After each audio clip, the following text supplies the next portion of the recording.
So we lost an icon today, another icon, Quincy Jones. And I want to say his whole name, Quincy Delight Jones Jr. from Chicago. Represent! It's a sad time that he's gone. I mean, Quincy Jones, when you heard Quincy Jones, that was part of the American lexicon. Quincy Jones, yeah, Quincy Jones. You know what I mean? It's like Michael Jackson, Quincy Jones, of course. It's a shame. You feel like these people are going to live forever. They're going to live forever. And then Quincy Jones is gone. You're like, what? And then you look at his work. His body of work, his breadth of work is crazy. One of the greatest American composers ever. And I put him in the same line, in the same sentence as Henry Mancini. If you know Henry Mancini, Lalo Schifrin, who did the Enter the Dragon theme song, and of course many other movies and theme songs, of course. But Quincy Jones was that guy.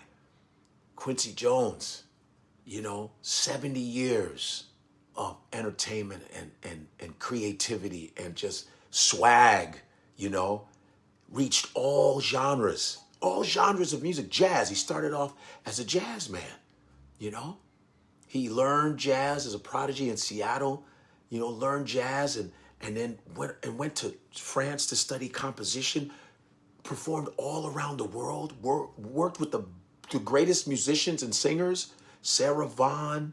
You're talking about Dizzy Gillespie, Count Basie, Frank Sinatra, Sammy Davis Jr. The list goes on and on. Who hasn't worked with Quincy Jones? Huh? All of the stuff that he has done has been monumental.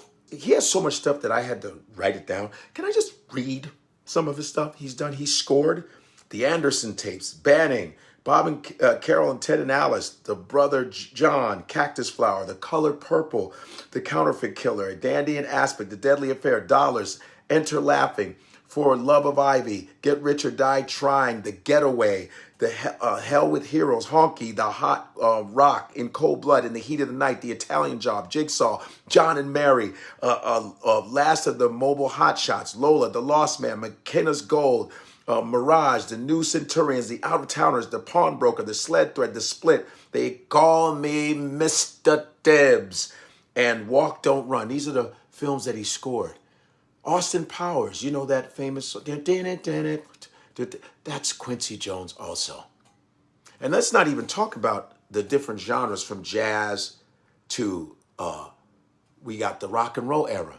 Remember that song? It's my party and I cry if I want to cry. No matter how old you are, you've heard it. You would cry too if it happened to you.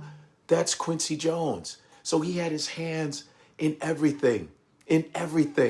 Rock and roll, also in disco, in funk, in soul. He produced so many songs. You're like, that's Quincy Jones? That's Quincy Jones? Yeah, man. Such great music, and he always was able to adjust. I mean, he had one of the greatest iconic songs with some of the greatest artists ever. We Are the World, where they were raising money for Africa with Lionel Richie and Michael Jackson and Diana Ross and Bruce Springsteen. That was Quincy Jones, man. I mean, the list goes on and on. Let's talk about his television that he scored. The television he was part of. The Rebop, Roots, the Fresh Prince of Bel-Air, Ironsides, the Cosby Show, The Wiz. I mean, it keeps going. It just keeps going on and on. He did a lot of television, and one of my favorite sitcoms in the world, Sanford and Son. You don't know Sanford and Son until you hear that theme song, and that's Quincy Jones. And that song is called Street Beater. All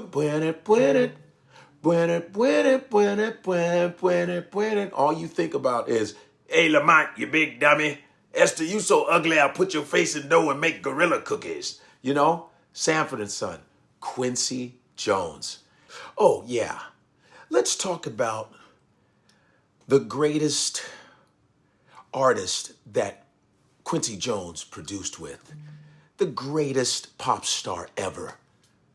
And you know how I feel about Michael Jackson. Huh? Michael Jackson. Nobody comes close. I don't care what you say.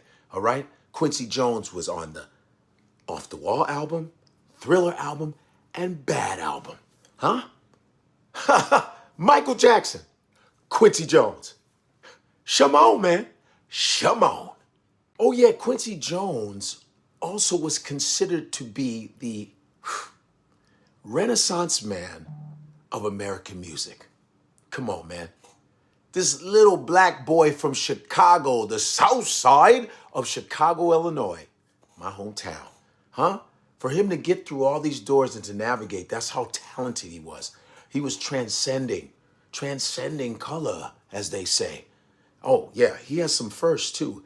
He was the first African American to be nominated for an Academy Award for Best Original Song for The Eyes of Love from a film called Banning, 1968. He was also nominated for an Academy Award for Best Original Score for his work on the 1967 film In Cold Blood, making him the first African American to be nominated twice in the same year, man. Whew.